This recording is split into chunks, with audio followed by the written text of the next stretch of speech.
నమస్తే welcome to Yadav vision నేను మీ నక్క Mahesh Yadav today our special guest BJP senior నాయకులు మాజీ గోల్కొండ జిల్లా అధ్యక్షులు పాండ్య యాదవ్ గారు మనతో పాటు ఉన్నారు సో అన్నగారిని మరిన్ని విషయాలు అడిగి తెలుసుకునే ప్రయత్నం చేద్దాం అన్న నమస్తే నమస్తే బాగున్నారా బాగున్నా మీరు మేము కూడా బాగున్నాం సో ఎట్లా నడుస్తున్నారా రాజకీయము నా వ్యక్తిగతంగా చాలా బాగా నడుస్తుంది భారతీయ జనతా పార్టీ కార్యకర్తలు అందరూ కూడా తెలంగాణ వ్యాప్తంగా ఇప్పుడు ప్రజలలోనే ఉంటున్నారు రాబోయే సమయంలో పార్టీని అధికారంలోకి తేవాలన్న కసితోని శ్రద్ధతోని కార్యకర్తలందరూ కూడా పనిచేస్తున్నారు అదేవిధంగా మా సీనియర్ నాయకులు ఎవరైతే ఉన్నారో వాళ్ళు కూడా కార్యకర్తలకు ప్రజలలో ఎప్పుడు ఉండమని చెప్తున్నారు వాళ్ళు కూడా నిరంతరంగా కృషి చేస్తున్నారు కాబట్టి తప్పకుండా ఈసారి భారతీయ జనతా పార్టీ అధికారంలోకి తేవడానికి మేమందరం కలిసికట్టుగా పనిచేస్తున్నాం అంటే కార్యకర్తలేమో అధికారం కోసం కొట్లాడుతున్నాం అంటే నాయకులు మాత్రం వర్గపోరుతోటి వాళ్ళ కులాల పంచాయతీ పెట్టారు ముదిరాజ్ వర్సెస్ మున్నూరు కాపు అని చెప్పేసి పార్టీలో పంచాయతీలు నడుస్తున్నాయి అనేసి బయట చర్చ నడుస్తున్నాను సో ఇది ఎంతవరకు వాస్తవం ముదిరాజ్ వర్సెస్ మున్నూరు అనేది కేవలం ఇది మీడియా సృష్టి మా పార్టీలో జాతీయ భావన గల పార్టీ కేవలం పార్టీ కొరకే అందరూ పనిచేస్తారు కాబట్టి ఈ కులాల కుమ్మలాట అనేది ఎవరో ఒకరిద్దరు వ్యక్తిగతంగా ఉంటే ఉండొచ్చు కానీ పార్టీ లెక్క ప్రకారము పార్టీ నాయకుల దృష్టిలో కానీ పార్టీ కేంద్ర నాయకత్వం దృష్టిలో కానీ ఇవన్నీ ఉండవి కేవలం తెలంగాణలో అధికారంలోకి రావడానికి తద్వారా ప్రజలకు సేవ చేయడానికి భారతీయ జనతా పార్టీ కేంద్రంలో ఏ విధంగానైతే నరేంద్ర మోదీ గారు చేస్తున్నారో అదేవిధంగా రాష్ట్రంలో కూడా చేయాలని ఇతర రాష్ట్రాల్లో భారతీయ జనతా పార్టీ ఏ విధంగానైతే పనిచేస్తుందో అధికారంలో ఉన్న దగ్గర అదేవిధంగా ఇక్కడ కూడా చేసి ప్రజలలో మన్నన పొందాలని చూస్తుంది అంటే బీజేపీ అధ్యక్ష పదవి ఇప్పటికి కూడా ప్రకటించకపోవడానికి కారణాలు ఏంటి అంటే భయపడుతున్నారా భయం ఏమి లేదు 13 కోట్ల సభ్యత్వం ఉన్న పార్టీ కాబట్టి అన్ని కోణాలలో ఆలోచన చేయవలసి వస్తుంది అందులో భాగంగానే రాష్ట్రంలో అధికారంకి తేవడానికి ఏ నాయకుడి దగ్గర అయితే సత్తా ఉందో ఎవరైతే ప్రజా సమస్యలను తెలుసుకోగలుగుతారో తెలుసుకున్న తర్వాత ఆచరించగలిగే శక్తి ఎవరితానో ఉందో కార్యకర్తలను అందరినీ కూడా కలుపుకొని పెద్ద నాయకులందరూ కూడా కలుపుకొని పోయే సత్తా ఎవరి దగ్గర ఉందో అదేవిధంగా ప్రజలు ఎవరినైతే ఆదరిస్తారో ఇన్ని కోణాల నుండి ఆలోచించి నిర్ణయం తీసుకోవస్తుంది కాబట్టి కొంచెం ఆలస్యమైన సంగతి నిజమైనప్పటికీ కూడా ప్రజలకు అవసరమైన నాయకుడిని పార్టీ కార్యకర్తలను కలుపుకొని పోయే నాయకుడిని ప్రజల హితము కోరే రాష్ట్ర అభివృద్ధి కోరే నాయకుడిని తప్పకుండా అధ్యక్షునిగా ప్రకటిస్తారని నేను భావిస్తున్నాను అంటే ఇప్పట్లో అధ్యక్ష పదవి వస్తుందని అనుకోవచ్చా తప్పకుండా ఇక అనేక కారణాల వల్ల కొద్దిగా ఆలస్యమైన మాట నిజమైనప్పటికీ పార్లమెంటు సమావేశాలు ఉన్నప్పటికీ కారణంగా కొద్దిగా ఆలస్యమైనప్పటికీ ఇప్పట్లో ఇమ్మీడియట్గా ఈ వారం రోజుల్లోపే అధ్యక్షుడిని ప్రకటిస్తారు అంటే పార్టీ పదవుల్లో సోషల్ ఇంజనీరింగ్ పాటిస్తలేదు బీజేపీ పార్టీ కేవలం ఫ్లెక్స్ లీడర్లకే అధ్యక్ష పదవులు కానీ లేకపోతే నామినేటెడ్ పదవులు కానీ ఇస్తుంది అనేది ఎంతవరకు వాస్తవం లేదు ఈ మాటలో కేవలము సోషల్ ఇంజనీరింగ్ లేదు అన్న దాంట్లో వాస్తవం లేదు వీలైనంత ఎక్కువ అన్ని కులాల వారికి న్యాయం చేకూర్చట్టు కొన్ని స్థానాల్లో కొన్ని దగ్గర ఈ కులం వారే కావాలన్నప్పుడు అక్కడ దొరకరు కాబట్టి అక్కడ కొన్ని స్థానాలు అడ్జస్ట్ చేయవలసి ఉంటుంది అన్నమాట పార్టీ నియామకాలంటే అంత ఆషామాషి వ్యవహారం కాదు సోషల్ ఇంజనీరింగ్తో పాటు ఆ పార్టీ నాయకుని సేవలు కూడా చూడవలసిన అవసరం ఉంటుంది కాబట్టి ఆ పార్టీ అంతకుముందు చేసిన సేవలు ఆ నాయకుడు చేసిన సేవలు అతని గత చరిత్ర అదంతా కూడా చూసి కొత్త నాయకులు ఇతర పార్టీల నుంచి వచ్చిన నాయకులు ప్లస్ అదేవిధంగా పాత నాయకులు ఎవరైతే పార్టీలలో ఉన్నారో వాళ్ళందరినీ బ్యాలెన్స్ చేస్తూ పార్టీని నిర్వహించవలసి ఉంటుంది కాబట్టి కొద్దిగా ఆలస్యం అవుతుంటుంది నిర్ణయాలు తీసుకుంటే అధ్యక్ష పదవి తెలంగాణలో ఎవరికి ఇస్తే బాగుంటుందని ఏ నాయకునికైతే ప్రజా సమస్యలు తెలుసో ఏ నాయకుడైతే కార్యకర్తలందరినీ అదేవిధంగా రాష్ట్ర నాయకత్వాన్ని అందరినీ కలుపుకొని పోతాడో సమస్యలు తెలుసుకుని దాన్ని ఆచరించే శక్తి ఎవరితో ఉన్నదో కేవలం అధికారం గురించి మాత్రమే కాకుండా అటు పార్టీ సిద్ధాంతాలను ఇటు రాష్ట్ర అభివృద్ధిని రెండును బ్యాలెన్స్ చేసుకుంటూ రాష్ట్రంలో అధికారంలోకి తెచ్చే శక్తి ఎవరిదైనా ఉందో ఆ నాయకుడినే తప్పకుండా రాష్ట్ర అధ్యక్షునిగా పార్టీ ఎన్నుకుంటుంది అటువంటి నాయకుడే వస్తాడని నేను భావిస్తున్నాను అంటే దేశం కోసం ధర్మం కోసం అని చెప్పేసి ముస్లింల మీద ద్వేషం పెంచుతుంది బీజేపీ పార్టీ అని బయట చాలా విమర్శలు వస్తున్నాయి సో దీన్ని ఎట్లా చూస్తారు మీరు ముస్లింలు అంటే భారతీయ జనతా పార్టీకి ద్వేషమే కనుక ఉంటే పార్టీ లోపల మైనారిటీ మోర్చా అనేది ఉండదు ముస్లింలపైన ద్వేషమే ఉంటే త్రిపుల్ తలాక్ చట్టంను తేరు, ముస్లింలపైన ద్వేషమే ఉంటే ఆర్టికల్ 370 తేరు, ముస్లింలపైన ద్వేషమే ఉంటే మొన్న రంజాన్ కిట్లు పంచరు. ఇవన్నీ పడిరాని పార్టీలు, ప్రతిపక్షాలు ఎవరైతే ఉన్నారో, బీజేపీకి పడిరాని పార్టీలు ఎవరైతే ఉన్నారో వాళ్ళు చేసే ఊహాగానాలు, వాళ్ళు చేసే స్వార్థపూరితమైన ఆరోపణ కానీ ఇందులో నిజం లేదు. వక్ఫ్ బోర్డు బిల్లు తీసుకురావాల్సినటువంటి అవసరం ఏముందన్న? వక్ఫ్ బోర్డు బిల్లు తేవడానికి అవసరం ఏముందంటే వక్ఫ్ బోర్డులో 9,40,000 ఎకరాల భూమి నిరుపయోగంగా ఉంది. అదేవిధంగా దేశంలో కేవలం 200 ఫ్యామిలీలు మాత్రమే, కేవలం 200 కుటుంబాలు మాత్రమే ఆ వక్ఫ్ ఆస్తులను ఎంజాయ్ చేస్తున్నవి. ముస్లింలలో కానీ ఇంకా ఇతర మతాల్లో కానీ పేదలకు కానీ ఇంకా ఏ వర్గానికి కానీ దేశంకు ఉపయోగించే పనులకు కానీ ప్రజలకు ఉపయోగించే పనులకు కానీ ఆ ఆస్తులన్నీ నిరర్ధకంగా ఉన్నాయి. కాబట్టి ఆ ఆస్తులను ఉపయోగకరంగా ప్రజలకు ఉపయోగపరిచే విధంగా, పేద ముస్లింలకు ఉపయోగపరిచే విధంగా దాన్ని దుర్వినియోగపరచుకోకుండా ఉండడానికి ఈ యొక్క వక్ఫ్ చట్టం తేవడమైంది. దీనివలన ఎవరికీ నష్టం లేదు. ముస్లింలో ఉన్న పేద ప్రజలకు లాభం కలుగుతుంది. ఎవరైతే స్వార్థపరులు 200 కుటుంబాలు ఉన్నాయో దేశం మొత్తంలో ఆ వక్ఫ్ బోర్డు ఆస్తులను అనుభవించేవారు, వాళ్లకు మాత్రమే అడ్డుకట్ట వేయడానికి ఈ యొక్క చట్టాన్ని తీసుకురావడం అయింది. 250 కుటుంబాలే ఉంటే ఇలా దేశవ్యాప్తంగా కూడా ముస్లింలు ప్రొటెస్ట్ చేస్తున్నారు.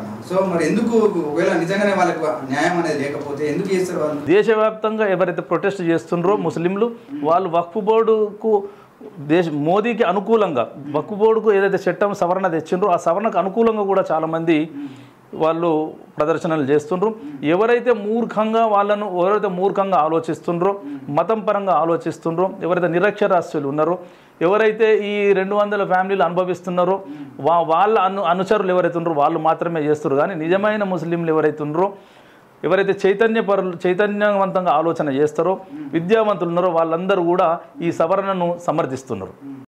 అంటే ఒక విధంగా అంటే ముస్లింలు కూడా వక్ఫ్ బోర్డుని సమర్థిస్తున్నారా? తప్పకుండా సమర్థిస్తున్నారు.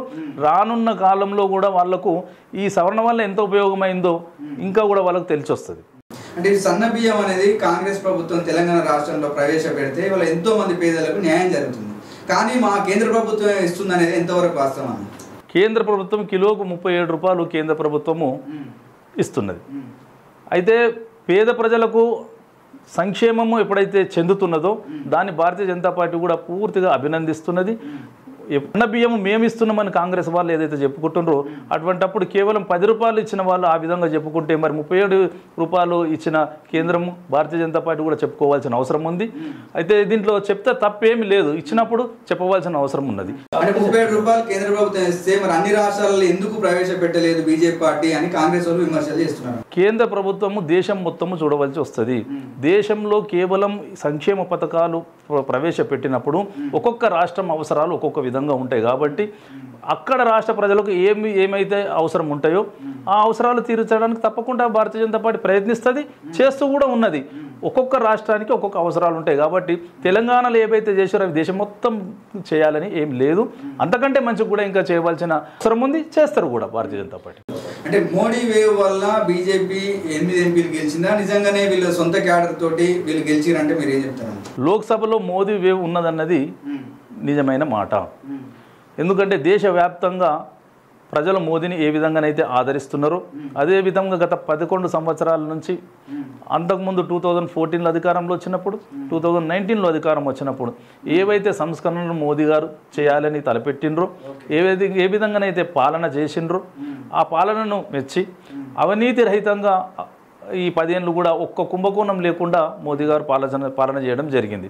అదేవిధంగా బీజేపీ పాలిత రాష్ట్రాల్లో కూడా పాలన అత్యంత నిరాడంబరంగా పేదలకు ప్రజలకు సమాజానికి మంచి అయ్యే విధంగా వాళ్ళు పాలన చేస్తున్నారు. కాబట్టి అవన్నీ మెచ్చి మోదీ గారు మరొకసారి ప్రధానమంత్రి కావాలని ఏ విధంగానైతే అంతర్జాతీయ స్థాయిలో భారతదేశ కీర్తి ప్రతిష్టలు పెరిగినాయో అవన్నీ కూడా తెలుసుకొని ప్రజలు మోదీని కూడా చూసి ఓటు వేసిండ్రు. అదేవిధంగా భారతీయ జనతా పార్టీ కూడా ఒకసారి అవకాశం ఇవ్వాలి పార్టీకి అని ఉద్దేశంతో కూడా ప్రజలు ఆదరించారు. అంటే టౌన్లలోనే బీజేపీ ఉంది, గ్రౌండ్లలో ప్రజలు యాక్సెప్ట్ చేస్తలేరు అనేది ఒక పెద్ద చర్చ నడుస్తున్నారు. సో మీరు ప్రజలలో పోగలుగుతారంటారా గ్రామాలలో? తప్పకుండా ఈసారి స్థానిక సంస్థల ఎన్నికల్లో మీకు అది తెలుస్తుంది.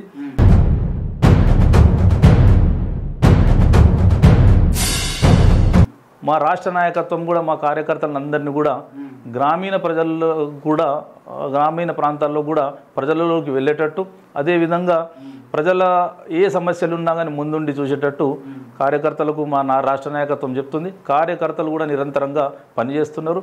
ప్రజలు కూడా ఇంకో విధంగా కూడా ఆలోచన చేస్తున్నారు. అంటే తెలుగుదేశం పార్టీకి అధికారం ఇచ్చినాం, వాళ్ళ పాలన చూసినాం. కాంగ్రెస్ పార్టీకి అధికారం ఇచ్చినాం, వాళ్ళ పాలన చూసినాం. బీఆర్ఎస్ పార్టీకి అధికారం ఇచ్చినాం, వాళ్ళ పాలన చూసినాం. తిరిగి కాంగ్రెస్కు బీఆర్ఎస్ వద్దు అనుకొని ఏదైతే తప్పు చేసి కాంగ్రెస్ను ఇచ్చిండ్రో ఆ తప్పును కూడా ప్రజలు గమనించి ఈసారి మనం భారతీయ జనతా పార్టీని అధికారంలోకి తేవాలి, భారతీయ జనతా పార్టీకి ఒకసారి అధికారం ఇవ్వాలి అన్న ఆలోచనతో ఉన్నారు. కాబట్టి మా కార్యకర్తలందరూ కూడా గ్రామీణ ప్రాంతాలలో ఇటు అర్బన్లో కూడా ప్రజలనే ఉంటున్నారు. తప్పకుండా ఈసారి ప్రజలు మాకు అవకాశం ఇస్తారు. అంటే బీజేపీ వాళ్ళు వాపును చూసి బల్బ్ అనుకుంటారు, గ్రామాలలో ప్రజలు యాక్సెప్ట్ చేస్తలేరు అని క్లియర్గా కాంగ్రెస్ వాళ్ళు బీఆర్ఎస్ వాళ్ళు చెప్పడం జరుగుతుంది. సో మీరేమో గ్రామాలలో కూడా ఎంటర్ అవుతున్నారు, నిజమేనా? ఇది ఎంతవరకు వాస్తవం అసలు? రానున్న రోజుల్లో ఫలితాలను బట్టి మీకే తెలుస్తుంది.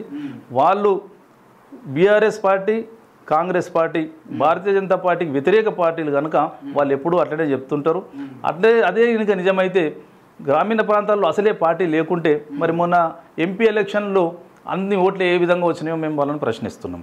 మళ్ళీ వాళ్ళది మాత్రమే గ్రామీణ ప్రాంతాలలో ఉంటే ఎంపీ ఎలక్షన్లో బీఆర్ఎస్ పార్టీ మొత్తం బోర్లబోకలు ఎట్లా పడ్డదో మేము ప్రశ్నిస్తున్నాం.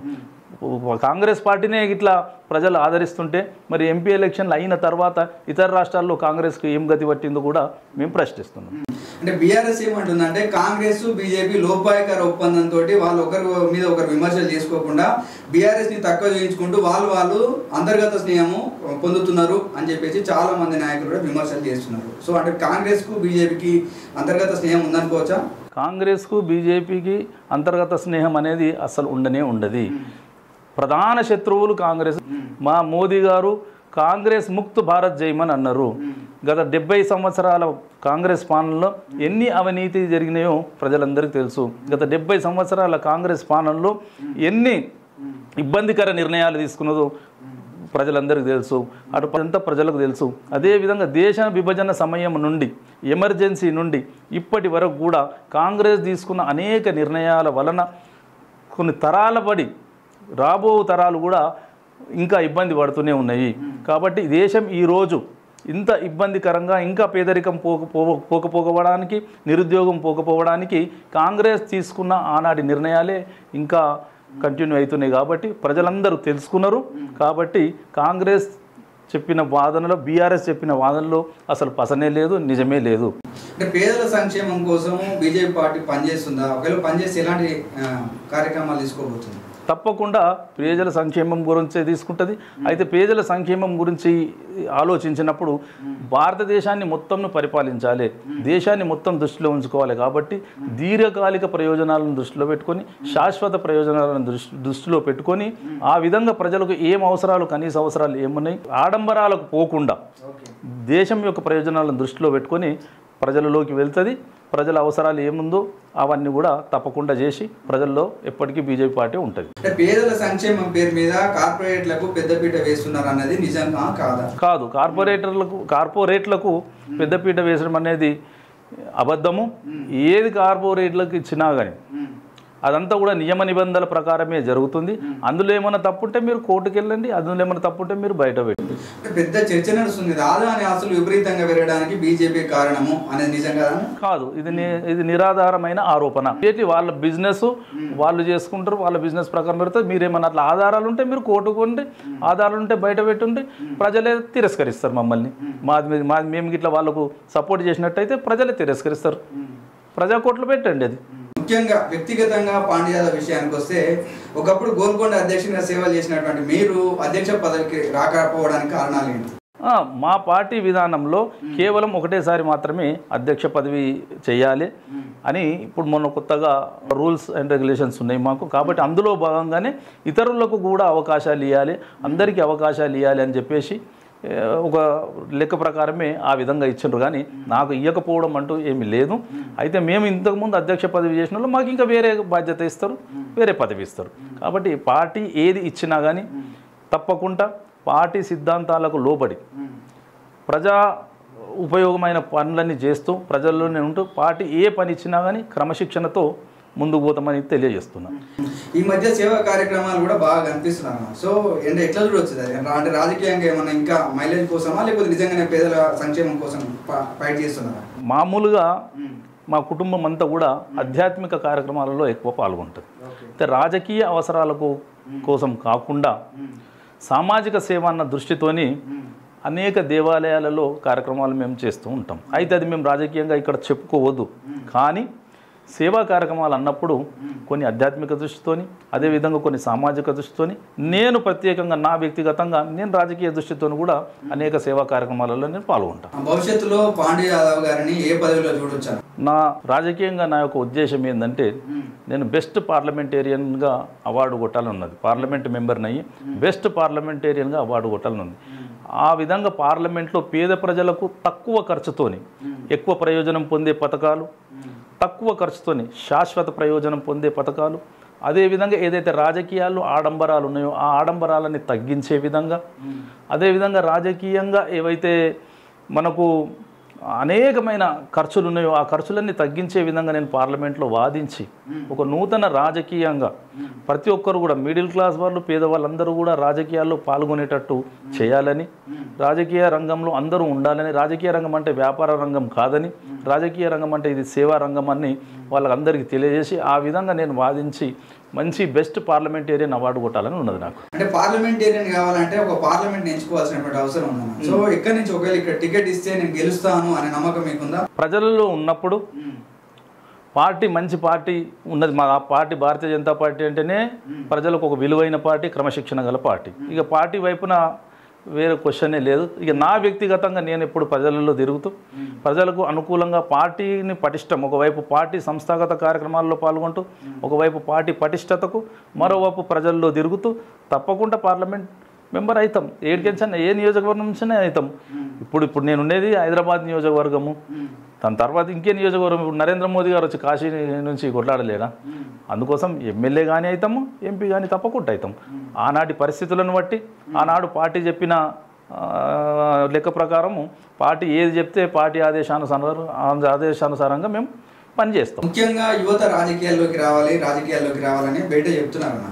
కానీ జనరల్గా రాజకీయాలు అనేసరికి మొత్తం పైసల రాజకీయాలు, డబ్బు రాజకీయాలు అయిపోయినాయి. సో యువతకి రాజకీయాల్లోకి రావాలంటే మీరు ఎట్లా దిశానిర్దేశం చేస్తారు? యువతకు నేను రాజకీయాలలో వచ్చే యువతకు నేను చెప్పేది ఏంటంటే, మీరు ఉద్యోగం చేసేవారైతే మీ ఉద్యోగం చేసుకుంటూ, మీరు వ్యాపారం చేసేవారైతే మీరు వ్యాపారం చేసుకుంటూ, లేదా మీరు చదువుకునేవారైతే చదువుకుంటూ రాజకీయాలలో ఉండాలి. కానీ అన్నీ వదిలిపెట్టి కేవలం రాజకీయాల పార్టీని పట్టుకొని తిరిగితే మాత్రము మీరు ఇబ్బందులకు గురవుతారు.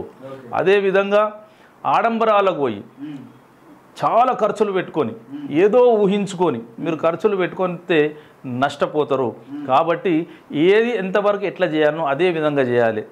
ఖర్చులు పెట్టుకునేదైనా కానీ కేవలం ఖర్చులు పెట్టినంత మాత్రాన రాజకీయ నాయకులు గారు కేవలం ఖర్చులు పెట్టినంత మాత్రాన ప్రజలు మిమ్మల్ని ఆమోదించరు. అదేవిధంగా కేవలం ఖర్చులు పెట్టినంత మాత్రాన పార్టీలు మిమ్మల్ని పిలిచి టికెట్ ఇవ్వవు.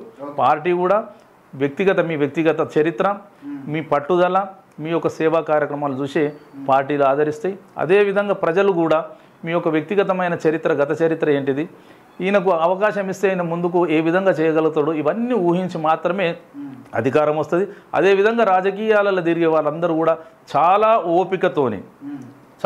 ఓపికతోని మీ ఇంటి పనులు, మీ బిజినెస్లు అన్నీ చేసుకుంటూ మాత్రమే రాజకీయాలలో తిరుగురు. కానీ అన్నీ వదిలిపెట్టేసి రాజకీయాలలో తిరిగి పార్టీ మాకేమి ఇవ్వలేదు, మేము ఇంత కష్టపడ్డాం అంత కష్టపడ్డాం అని చెప్పేసి అనవసరంగా కొన్ని సంవత్సరాలు ఒట్టిగా తిరిగి బాధపడొద్దని నేను వాళ్ళకు తెలియజేస్తున్నాను. బీజేపీ హైకమాండ్ తెలంగాణ మీద కన్నేసింది, తెలంగాణలో అధికారంలోకి రావాలని చెప్పేసి చాలామంది అంటున్నారు.